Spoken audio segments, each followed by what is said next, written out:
क्या एक तस्वीर, सिर्फ एक तस्वीर किसी देश को घुटनों पर ला सकती है? क्या एक प्रधानमंत्री का वेकेशन पोस्ट एक पूरे देश की हेकड़ी निकाल सकता है? और क्या आम जनता की ताकत बड़े बड़े डिप्लोमेटिक हमलों से भी ज्यादा खतरनाक हो सकती है? नमस्कार, मैं हूं सिद्धार्थ प्रकाश। आज हम कहानी सुनाएंगे उस एक तस्वीर की, पीएम मोदी की लक्षद्वीप वाली उस तस्वीर की जिसने समंदर के पार मालदीव में ऐसा भूचाल लाया कि वहां की चीन परस्त सरकार हिल गई। यह कहानी है डिप्लोमेसी की, स्वाभिमान की और नए भारत की उस ताकत की जो अब चुप नहीं बैठता। तो चलिए कहानी को शुरू से समझते हैं। सीन में एंट्री होती है मालदीव के राष्ट्रपति मोहम्मद मुइज्जू की। मुइज्जू साहब 2023 में चुनाव ही इंडिया आउट के नारे पर जीत कर आए थे। मतलब उनका एजेंडा साफ था, भारत से दूरी, चीन से करीबी। सत्ता में आते ही उन्होंने परंपरा तोड़ दी। मालदीव के राष्ट्रपति हमेशा पहली यात्रा भारत की करते थे, लेकिन मुइज्जू गए तुर्की और चीन। उन्होंने भारत से अपने सैनिक वापस बुलाने का ऐलान भी कर दिया। कुल मिलाकर माहौल में एक अकड़ थी, एक हेकड़ी थी कि अब हम भारत की नहीं सुनेंगे, हमारे पीछे चीन खड़ा है। अब आते हैं कहानी के हीरो यानी पीएम मोदी के मास्टर स्ट्रोक पर। जनवरी 2024 पीएम मोदी भारत के ही एक खूबसूरत द्वीप लक्षद्वीप के दौरे पर जाते हैं। वहां से वो कुछ शानदार तस्वीरें पोस्ट करते हैं। इन तस्वीरों में कोई धमकी नहीं थी, कोई चेतावनी नहीं थी, सिर्फ सुकून था, शांति थी और अपने देश की सुंदरता की तारीफ थी। उन्होंने भारतीयों से कहा, अगर एडवेंचर के शौकीन हैं तो आपकी लिस्ट में लक्षद्वीप जरूर होना चाहिए। बस इतना ही। उन्होंने मालदीव का मां तक नहीं बोला, लेकिन यह तीर बिल्कुल सही निशाने पर लगा था। अब यहां से कहानी में आता है असली ट्विस्ट। जैसे ही ये तस्वीरें वायरल हुई, भारतीय लोग लक्षद्वीप की तुलना मालदीव से करने लगे। सोशल मीडिया पर #एक्सप्लोर इंडियन आइलैंड्स ट्रेंड करने लगा। लोगों ने कहना शुरू कर दिया कि हम छुट्टियां मनाने मालदीव क्यों जाएं, जब हमारे पास अपना लक्षद्वीप है। यह बात मालदीव की सरकार के कुछ मंत्रियों को हजम नहीं हुई। उन्हें लगा कि ये उनके पेट पर लात मारने जैसा है, क्योंकि मालदीव की पूरी इकोनॉमी ही टूरिज्म पर और खासकर भारतीय टूरिस्टों पर टिकी है।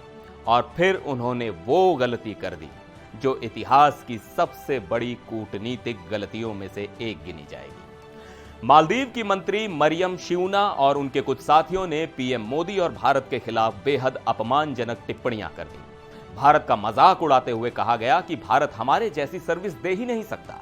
यह सिर्फ एक बयान नहीं था, यह भारत के स्वाभिमान पर सीधा हमला था। और फिर भारत ने जवाब दिया। सरकार ने नहीं, डिप्लोमेट्स ने नहीं, बल्कि भारत की 140 करोड़ जनता ने। रातों रात सोशल मीडिया पर #बॉयकॉट मालदीव्स एक सुनामी की तरह फैल गया। अक्षय कुमार, सलमान खान, सचिन तेंदुलकर, कंगना रनौत, देश की हर बड़ी हस्ती मैदान में उतर गई। सबने कहा, अपमान नहीं सहेंगे, हम अपने देश में घूमेंगे। लेकिन बात सिर्फ सोशल मीडिया तक नहीं रुकी। असली झटका तो तब लगा जब भारत की सबसे बड़ी ट्रैवल कंपनियों में से एक ईज माई ट्रिप ने ऐलान कर दिया कि we stand with our nation, और मालदीव की सारी फ्लाइट और होटल बुकिंग्स को सस्पेंड कर दिया। हजारों लोगों ने अपनी मालदीव की छुट्टियां कैंसिल कर दी। मालदीव के होटलों और टूर ऑपरेटर्स के फोन घनघनाने लगे। उन्हें समझ आ गया कि यह सिर्फ ऑनलाइन गुस्सा नहीं है, यह एक बहुत बड़ा आर्थिक हमला है जो उनकी कमर तोड़ देगा। और अब वो हुआ जिसका सबको इंतजार था। मालदीव की सारी हेकड़ी, सारी अकड़ हवा हो गई। जो सरकार कल तक भारत को आंखें दिखा रही थी, वो घुटनों पर आ गई। पहले तो मालदीव सरकार ने एक बयान जारी कर कहा कि यह मंत्रियों की पर्सनल राय है, इससे हमारा कोई लेना देना नहीं। लेकिन भारत का गुस्सा शांत नहीं हुआ। दबाव इतना बढ़ा कि राष्ट्रपति मुइज्जू को अपने उन 3 मंत्रियों को सस्पेंड करना पड़ा। मालदीव के टूरिज्म एसोसिएशन से लेकर बड़े बड़े नेता भारत से माफी मांगने लगे। सोचिए, बिना एक गोली चलाए, बिना एक कड़ा डिप्लोमेटिक बयान दिए, भारत की जनता ने और एक कंपनी के फैसले ने एक देश को अपनी गलती मानने और एक्शन लेने पर मजबूर कर दिया।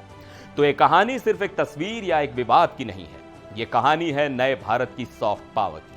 ये बताती है कि कैसे एक सकारात्मक कदम एक बहुत बड़ा रणनीतिक हथियार बन सकता है। इसने मालदीव को उसकी आर्थिक सच्चाई का आईना दिखा दिया और चीन के भरोसे बैठे पड़ोसियों को एक संदेश भी दे दिया कि भारत से दोस्ती में ही भलाई है।